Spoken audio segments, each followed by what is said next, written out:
大家好，歡迎嚟到掃把影片。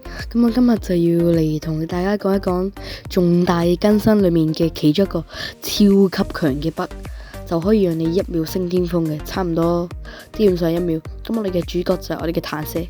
我哋而家就入去訓練場嗰邊俾大家睇下。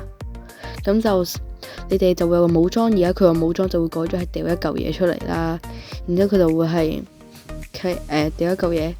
然之後你掉喺個牆嗰度，一格牆，淨係一格牆，然之後啲子彈可以穿牆，而呢個就係超級嚴重嘅擊筆。